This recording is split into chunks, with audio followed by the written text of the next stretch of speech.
नमस्कार, आप देख रहे हैं हर खबर हरियाणा और आपके साथ में हूं अमित शर्मा। तोशाम के डाडम गांव में हुए हादसे में राहत और बचाव कार्य लगातार चल रहा है। इस बीच गिरी हुई चट्टान को ब्लास्ट करके तोड़ा गया। उम्मीद जताई जा रही है कि राहत बचाव कार्य जल्द ही पूरा हो जाएगा। इस बीच खनन करने वाली कंपनी गोवर्धन माइंस के मैनेजर संजय सिन्हा और सीईओ वेदपाल तंवर ने कहा है कि कंपनी अपने नियमों के तहत खनन कर रही है। तो वहीं माइनिंग मैनेजर ने बताया है कि जहां पर तंवर ने कहा कि कंपनी अपने नियमों के तहत खनन कर रही है, वहीं कंपनी ने हादसे में जान गंवाने वाले मजदूरों को 10-10 लाख रुपए मुआवजे का ऐलान किया है और घायलों को 2-2 लाख रुपए देने का भी ऐलान हुआ। अभी तक मरने वालों की संख्या 4 बताई जा रही है। और दोनों तरफ फॉरेस्ट की वाल है, तो फॉरेस्ट एरिया से हम लोग 20 से 25 मीटर छोड़ करके काम कर रहे हैं। लेकिन ये जो स्लाइड हुआ है, इतना हुआ कि करीब 80 to 90% पूरा लीज एरिया मेरा कवर कर लिया है। हाँ, इसमें हमारे लीज होल्डर का, अपने स्टाफ का, किसी का कोई दोष नहीं है। हम लोग लीगली काम करते हैं। हाँ। फॉरेस्ट के तरफ से आप लोग बोल रहे हैं, ये तो लंबा दीवार था। फॉरेस्ट के तरफ से कोई टुकड़ा भी पड़ा रहता है, उसको भी हम हटा नहीं सकते। उसको भी हटाएंगे तो उस पर से आ जाएगा कि फॉरेस्ट इंक्रोचमेंट कर रहे हैं लोग। ओके। दिल्ली पोल्यूशन की वजह से, सीपीसीबी की वजह से हमारा 2 महीने से काम बंद था और 31 तारीख को जैसे ही हमारे मजदूर यहाँ आकर के काम करना शुरू किया तो लैंड स्विंग हो गई और उसके लेकर के वो अरावली क्षेत्र का जो पत्थर हमारे एरिया में आ गया उसको हम छेड़ नहीं सकते। हम बिल्कुल लीगल काम कर रहे हैं, लीगलता के साथ काम कर रहे हैं। फिर भी गरीब लोग, मजदूर लोग हैं, उनकी आर्थिक सहायता हम करने जा रहे हैं। हर जो मृतक है उनको 10-10 लाख रुपए हमारी कंपनी की तरफ से घोषित कर रहे हैं। घायल का सारा उपचार हम करेंगे और 2 लाख रुपए देंगे। वहीं तोशाम पहुंचे आम आदमी पार्टी के राज्यसभा सांसद सुशील गुप्ता ने डाडम पहाड़ी में चल रहे राहत कार्यों का जायजा लिया। साथ ही हादसे की उच्च स्तरीय जांच और मृतकों के साथ ही घायलों को उचित मुआवजा दिए जाने की मांग की। इस संबंध में सुशील गुप्ता ने कहा कि खनन में अनियमितताएं बरती गई हैं और इसीलिए यह हादसा हुआ। उन्होंने बताया कि आम आदमी पार्टी इस संबंध में कई बार प्रशासन को ज्ञापन के माध्यम से चेता चुकी है। अवैध खनन का कार्य पिछले 5-7 सालों से लगातार चल रहा है। प्रशासन को आम आदमी पार्टी की तरफ से बार बार ज्ञापन दिए गए, सीएम विंडो पे शिकायत की गई, डीसी को के यहाँ धरना दिया गया। सब के सब पैसे में लिप्त हैं और कतई आदमी की जान जब तक नहीं मर गई, जब तक जान इतने लोगों के नीचे लगी, प्रशासन की नींद नहीं खुली। एनजीटी यहाँ पे इंस्पेक्शन के लिए आए तो मिट्टी धक्के दिखा दिया गया कि यहाँ पे कोई खनन नहीं हो रहा। लगातार मौके पे खनन हो रहा है, अवैध खनन हो रहा है। दोषी अधिकारियों के खिलाफ भी कार्रवाई होनी चाहिए और जो गरीब मजदूर मरे हैं उनको कम से कम 2-2 करोड़ रुपए का मुआवजा दिया जाना चाहिए। वहीं टीएमसी नेता अशोक तंवर डाडा गांव पहुंचे और हादसे में चल रहे राहत कार्यों का जायजा लिया। साथ ही मृतकों और घायलों के परिवारों को उचित मुआवजा देने की मांग की। अशोक तंवर ने कहा कि खनन में पूरी तरह नियमों की अनदेखी हुई। कई बार ऐसे हादसे हो चुके हैं जो भ्रष्टाचार को उजागर करते हैं। इनकी तुरंत जांच की जानी चाहिए। तो अधिकारियों को खुद ये नहीं पता कि, क्योंकि वो तो लिप्त थे, अधिकारी कोई तबादले तो हुए नहीं। जो अधिकारी आज यहाँ पर घूम रहे हैं वो तो खुद इसमें सारे दोषी हैं। तो मैं समझता हूँ कि उनसे ये उम्मीद करना कि वो कोई इसमें फेयर जांच करवाएंगे या कोई सही सच्चाई बताएंगे, यहाँ तो नीचे पता नहीं कितने सैकड़ों लोग दब सकते हैं। ये तो जिस तरीके से पहाड़ क्रैक हो रखे हैं और नीचे चौबे का पानी आ रखा है, ये कोई आज से नहीं है। और हम इस बात को पिछले 5-7 साल से लगातार उठाते रहे कि हरियाणा के अंदर ये 3 लाख करोड़ रुपए का खनन घोटाला चल रहा है, जिसमें यहाँ से लेकर के डाडम खानक के पहाड़ से लेकर के महेंद्रगढ़ हो या फिर यमुना का मामला होगा। वहीं रोहतक पहुंचे आपके पूर्व प्रदेश अध्यक्ष नवीन जैन ने भिवानी डाडम हादसे पर मामले में सरकार पर गंभीर आरोप लगाए। नवीन जैन ने मृतकों के परिजनों के लिए 1-1 करोड़ रुपए मुआवजे की मांग की है। ये जो भिवानी के अंदर दादम खदान में जो हादसा हुआ, ये हादसा नहीं है, ये हत्या है और जिम्मेदार लोगों पर हत्या का मुकदमा दर्ज होना चाहिए। और जो मारे गए हैं वहां पे उनको 1-1 करोड़ रुपया सरकार दे। और इसमें सुप्रीम कोर्ट बहुत पहले भी कह चुका है, यहाँ बहुत बड़ा घोटाला, मैं ये मानता हूं इसमें करीब 10,000 करोड़ रुपया घोटाला है। सुप्रीम कोर्ट के नियमों का पूरी तरह से उल्लंघन किया जा रहा है। और जो सांसद ये कह रहा है कि 300, खुद सांसद बीजेपी का कह रहा है, तो सांसद धृतराष्ट्र था, दिख नहीं था सांसद ने, या मुख्यमंत्री धृतराष्ट्र है, या जो मंत्री है मूलीचंद शर्मा वो धृतराष्ट्र है। 300 मतलब पूरा का पूरी धरती खोद दी न, पूरा पहाड़ खोद दिया। तो हम तो ये कह रहे हैं भाई साहब, ये पूरा जो मामला है सुप्रीम कोर्ट हरियाणा में फिर से कोरोना रफ्तार पकड़ रहा है। अंबाला समेत 5 जिलों में लॉकडाउन जैसे हालात बने हुए हैं। यहां कई तरह की पाबंदियां लगाई गई हैं। आज मुख्यमंत्री मनोहर लाल ने जिला उपायुक्तों के साथ बैठक कर कोरोना की समीक्षा की।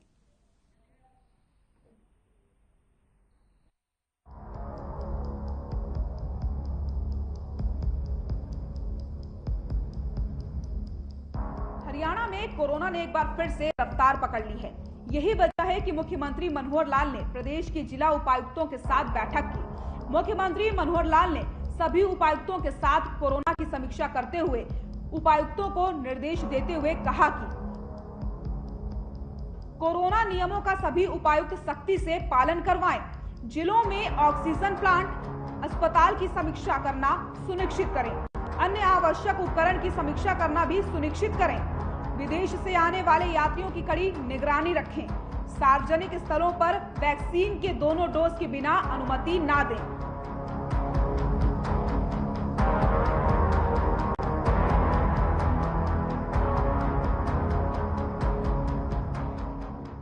इस दौरान मुख्यमंत्री मनोहर लाल ने कहा कि हरियाणा तीसरी लहर की किसी भी स्थिति से निपटने के लिए तैयार है। आपको बता दें कि प्रदेश में एक तरह से कोरोना विस्फोट हुआ है। यहाँ मामलों में लगातार बढ़ोतरी हो रही है। अंबाला सहित 5 जिलों में लॉकडाउन जैसे हालात हैं। सरकार ने इन जिलों में कई तरीके की पाबंदियां लगा दी हैं। कोरोना के बढ़ते मामलों और इसे लेकर सरकार की गंभीरता का अंदाजा आप इसी से लगा सकते हैं कि सीएम ने इसकी समीक्षा के लिए बाकायदा उपायुक्तों की बैठक ली और कई दिशा निर्देश भी जारी किए। हरियाणा अग्रिम पंक्ति में खड़ा दिखाई दे। चंडीगढ़ से हर खबर हरियाणा के लिए रवि चंदेल की रिपोर्ट।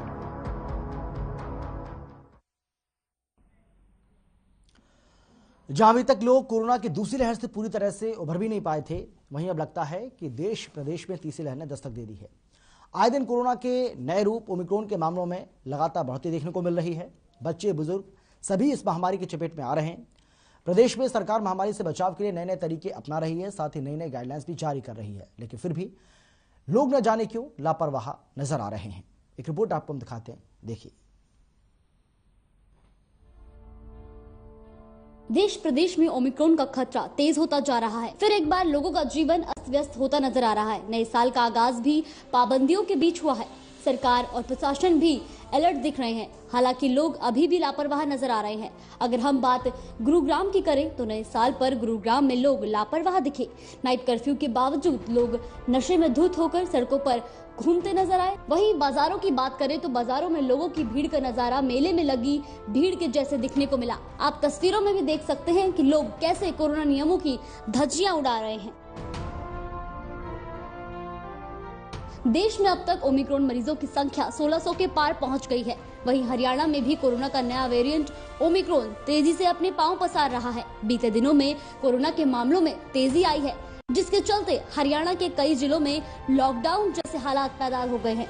अंबाला समेत 5 जिलों में कई पाबंदियां लगाई गई हैं। गुरुग्राम, फरीदाबाद के अलावा अंबाला, पंचकुला और सोनीपत में नई गाइडलाइंस जारी कर दी गई हैं, जिनमें सिनेमा हॉल, मल्टीप्लेक्स, थिएटर्स को बंद करने का फैसला लिया गया है। वहीं दुकानें खोलने और बंद करने के समय में भी बदलाव किया गया है। यानी आने वाले दिनों में अब कुछ बदलाव आपको देखने को मिलेंगे।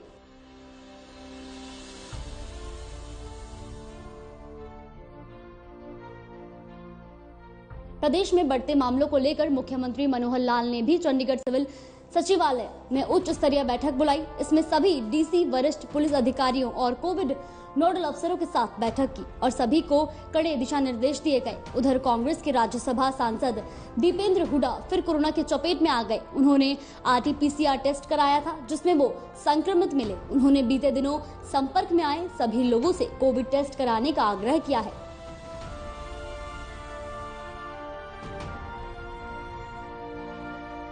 जहां केंद्र और राज्य सरकार कोरोना से बचाव पर जोर दे रही है, वहीं लोग लापरवाह नजर आ रहे हैं। बिना मास्क के लोग सड़कों पर घूम रहे हैं। अब सवाल ये है कि क्या लोग दूसरी लहर के खतरनाक रूप को भूल चुके हैं, जहां कई परिवारों ने इस महामारी में अपनों को खोया था? क्या लोग वो दृश्य भूल चुके हैं जब लोग अस्पतालों में बिस्तर, दवाई, ऑक्सीजन के लिए दर दर भटक रहे थे? ऐसे में हमारी भी आपसे अपील है कि आप कोविड के नियमों का कड़ाई से पालन करें, क्योंकि कोरोना से सावधानी ही बचाव है। ब्यूरो रिपोर्ट, हर खबर हरियाणा।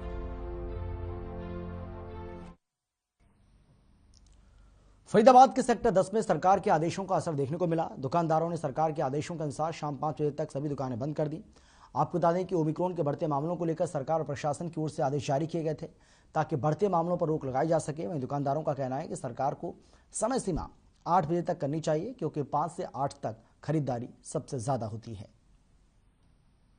बढ़ते ओमिक्रॉन के मामलों को देखते हुए अब सरकार ने लॉकडाउन जैसी स्थिति उत्पन्न कर दी है। फरीदाबाद की बात करें तो मैं इस समय फरीदाबाद के सेक्टर 10 में मौजूद हूं और यहां पर जो तमाम दुकान हैं वो यहां पर बंद हुई मिली हैं। आप देख सकते हैं रियलिटी चेक करने उतरे और यहां पर जो तमाम दुकानें हैं वो यहाँ पर बंद कर दी गई हैं। कहीं ना कहीं प्रशासन का जो असर है वो देखने को मिला है और तमाम जो सारी दुकानें आप देख सकते हैं कि यहाँ पर बंद कर दी गई हैं। अब सरकार की बात करें या प्रशासन की बात करें, वो मौके पर मौजूद हैं। लगातार दुकानों को बंद करवाने का जो काम है वो यहाँ पर किया जा रहा है। कहीं ना कहीं जो कोरोना के मामले हैं वो हरियाणा में बढ़ते हुए नजर आ रहे थे, फरीदाबाद में बढ़ते हुए नजर आ रहे थे। इसी के चलते हुए ये फैसला लिया गया है। जहाँ पहले शादी समारोह या विवाह समारोह में 200 की जो संख्या थी वो अब घटकर 50 से 100 कर दी गई है और यहाँ पर जितने भी यहाँ पर दुकानदार हैं उन्होंने स्वयं जो दुकानें हैं वो बंद कर दी गई हैं। खबर हरियाणा की टीम रियलिटी चेक करने उतरी है और देखने पहुंची है कि प्रशासन की जो गाइडलाइंस है उनका असर कितना दुकानदारों तक पहुंचा है, कितने दुकानदारों ने उनकी बात मानी है। हमारे साथ कुछ दुकानदार मौजूद हैं। सर, क्या नाम है आपका? मनीराम जी, आपने स्वयं दुकान बंद कर दी या प्रशासन ने करवाई? प्रशासन ने करवाई थी। प्रशासन ने करवाई हाँ जी, हाँ जी, हाँ जी। अच्छा, तो क्या कहना चाहेंगे? टाइमिंग थोड़ी लेट होनी चाहिए थी जी।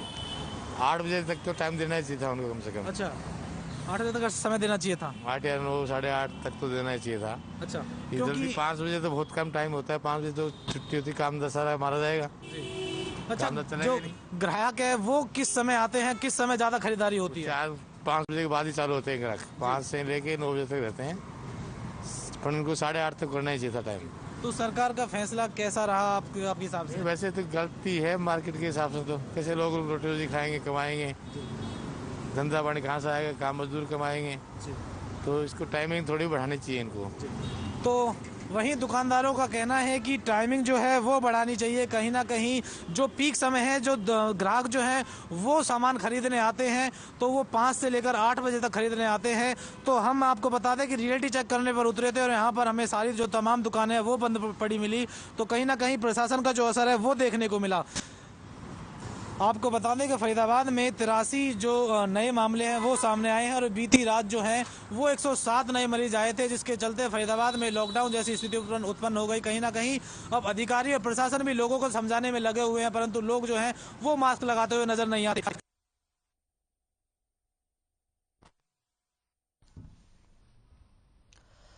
भिवानी के अंबेडकर भवन में कोरोना वैक्सीन का कैंप का आयोजन किया गया। कार्यक्रम में जिला विधिक सेवा प्राधिकरण की ओर से इसका आयोजन करवाया गया। सरकार पहले ही तीसरी लहर की संभावना जता चुकी है और इसी को देखते हुए वैक्सीन कैंप का आयोजन यहां पर हुआ ताकि सभी को वैक्सीन की दोनों डोज लग सके।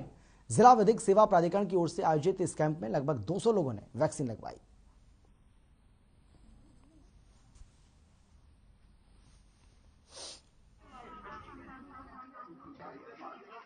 देखिए, मानवता को बचाने के लिए जिस तरीके से सरकार ने कदम उठाए हैं उसमें भागीदारी करते हुए आज हमने अखिल भारतीय युवा अम्बेडकर महासभा का ये दूसरा वैक्सीनेशन कैंप है और इसमें जो जिन लोगों की वैक्सीन नहीं लगी है उन लोगों को वैक्सीन लगाई जा रही है और भरपूर जो है लोगों का सहयोग भी है। स्वास्थ्य विभाग का इसमें सहयोग है, मीडिया का सहयोग है। प्रदेश में लगातार बढ़ रहे कोरोना वायरस के मामलों को देखते हुए सरकार ने अब और पाबंदी लगाने का काम किया है। इसके चलते सुरक्षित हरियाणा के तहत 2 जनवरी से लेकर 12 जनवरी तक नई गाइडलाइंस जारी की गई हैं, जिसमें बाजारों को 5 बजे शाम को बंद करने के आदेश जारी किए गए हैं।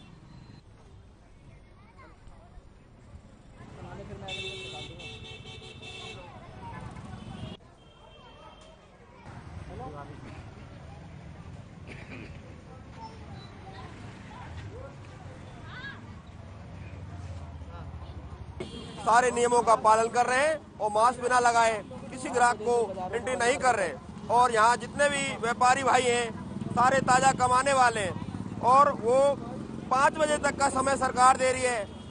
ड्यूटी वाले लोग हमारे भाई बहन आते हैं जो कंपनियों से निकल के, वो 5 बजे निकल के आते हैं, वो राशन कब लेंगे? वो ताजा कमा के लेके आते हैं, तभी तो व्यापारियों को पैसे आगे देंगे कि हाँ भाई पिछला पैसा ले लो, अगला उधार तक करेंगे। इसलिए मैं ये सरकार को रिक्वेस्ट करूंगा कि कम से कम 8 बजे का समय दिया जाए, ताकि लोग बाग अपने घर का पालन लालन पोषण भी कर सके और समय से को समाधान। जो सरकार कर रही है बड़ा सोच समझ के कर रही है, लेकिन उन्हें ये विचार करना चाहिए। एक बार व्यापारियों के मेरे पास आज सैकड़ों फोन आए हैं, सवेरे से फोन ही नहीं रुक रहा कि बाबूजी ये टाइम ठीक है, 5 बजे का ठीक है। वो सारे ही उदास हैं।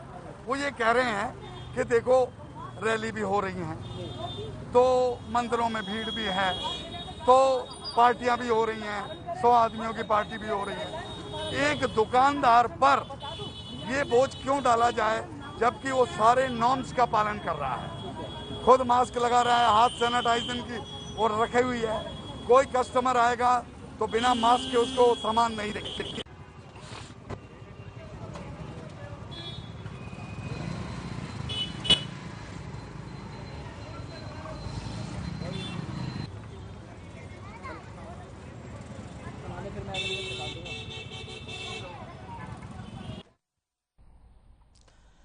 प्रदेश में कोरोना के बढ़ते मामलों के मद्देनजर सरकार के निर्देश के अनुसार रात 11 बजे से लेकर सुबह 5 बजे तक नाइट कर्फ्यू लगाया गया है, लेकिन लोग नाइट कर्फ्यू की अवहेलना करते हुए दिखाई दे रहे हैं।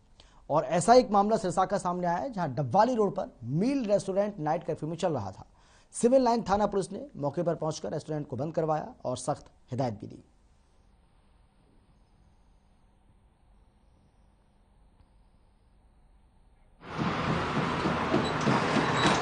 हाँ, आज हमने अपने सिविल लाइन एरिया के अंदर जितना भी मतलब चौक है, मोहल्ले हैं, नाके हैं, होटल है और है, उन पर हमने बंद भी कराया है 11 बजे के पहले और नाके लगाए गए हैं हमारे थाना की तरफ से, जो कि लोगों को बतलाया भी गया है कि मतलब जो ना घरों से बाहर ना निकले, रात का कर्फ्यू है। हाँ जी, सबको हम हिदायत सबको देते हैं कि लोग अपने मास्क लगाएं। महामारी फैली हुई है, जिसमें बचाव का मास्क ही। राज्यपाल बंडारू दत्तात्रेय ने पंचकुला में हरियाणा पत्रकार संघ की ओर से आयोजित पत्रकारिता गौरव पुरस्कार समारोह की अध्यक्षता की। समारोह को संबोधित करते हुए कहा कि पत्रकारों को समावेशी सोच के साथ आपस में संगठित होना है और एक पेशेवर के रूप में एक दूसरे के हितों के लिए काम करना है। इससे सरकार और प्रशासनिक व्यवस्था में लोकतंत्र के चौथे स्तंभ मीडिया के प्रति संवेदनशीलता और बढ़ेगी। इस कार्यक्रम में मुख्यमंत्री के मीडिया सलाहकार अमित आर्य ने कहा कि हरियाणा सरकार की ओर से पत्रकारों को पेंशन, हर जिले में मीडिया सेंटर, ये सभी सुविधाएं दी जा रही हैं, जिसके लिए वो सरकार का आभार प्रकट करते हैं।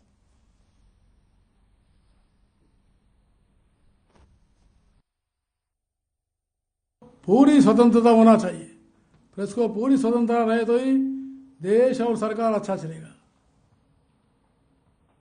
प्रेस फ्रीडम मस्ट, प्रेस का फ्रीडम होना चाहिए, लेकिन जिम्मेदारी भी होनी चाहिए, रिस्पॉन्सिबिलिटी होना चाहिए। तो इसलिए प्रेस जो है आज काफ़ी जो है वातावरण बदल चुकी है, काफ़ी बदल चुकी है। माननीय मुख्यमंत्री जी के आशीर्वाद और उनकी प्रेरणा से जितने काम पत्रकार समाज के लिए, इस बिरादरी के लिए, इस कम्युनिटी के लिए, इस प्रोफेशन के लिए, मैं ये गर्व के साथ कह सकता हूं कि जो चीज़ें मैंने महसूस की कि बीइंग ए जर्नलिस्ट, मैंने सोचा था कि in the larger interest of the community कम से कम 4 या 5 चीज़ें ये ज़रूर होनी चाहिए। आपको जान के ये खुशी होगी कि माननीय मुख्यमंत्री जी की प्रेरणा और आशीर्वाद से जो पेंशन का विषय है सर, देश के तमाम सारे राज्य उसको फॉलो कर रहे हैं। हरियाणा ये पहला राज्य बना जिन्होंने बुजुर्ग हमारे पत्रकार साथियों को, पत्रकारिता में काम करने वाले उन तमाम सारे वरिष्ठ लोगों को सर आज 150 से ऊपर या 150 के करीब ऐसे पत्रकार हमारे बुजुर्ग साथी हैं जिनको 10,000 रुपए 1 तारीख को उनके घर पहुंच जाता है।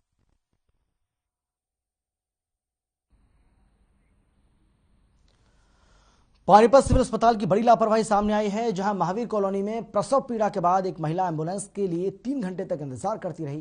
परिजनों का आरोप है कि उन्होंने डायल 108 पर कई बार फोन भी किया, लेकिन एम्बुलेंस नहीं पहुंची, जिसके बाद परिजन ई रिक्शा में महिला को अस्पताल लेकर जा ही रहे थे कि रास्ते में उसकी डिलीवरी हो गई।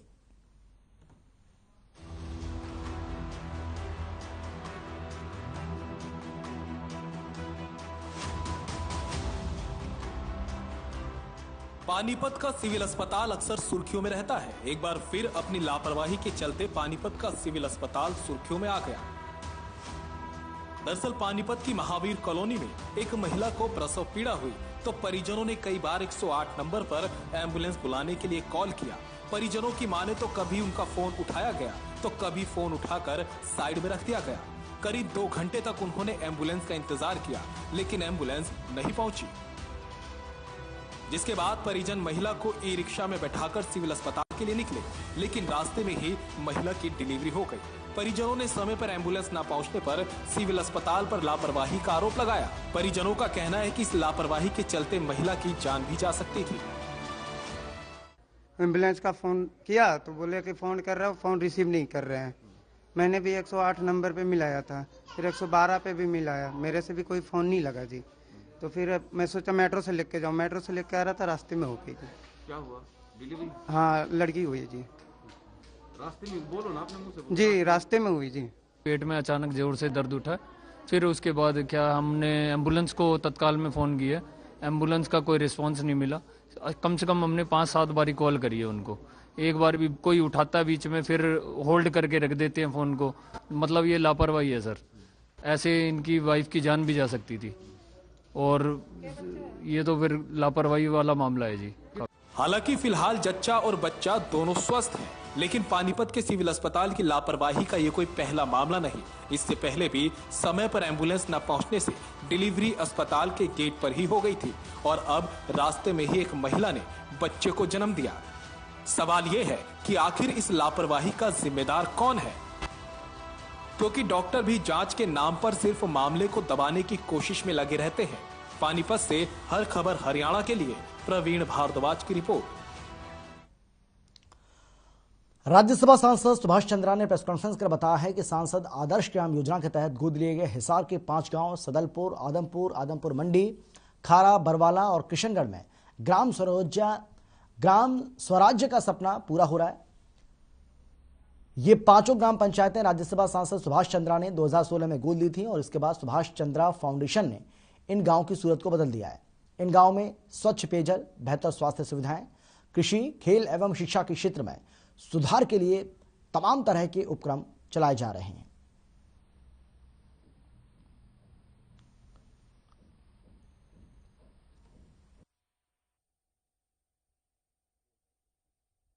जैसा कि प्रेस रिलीज दिया क्या सबको?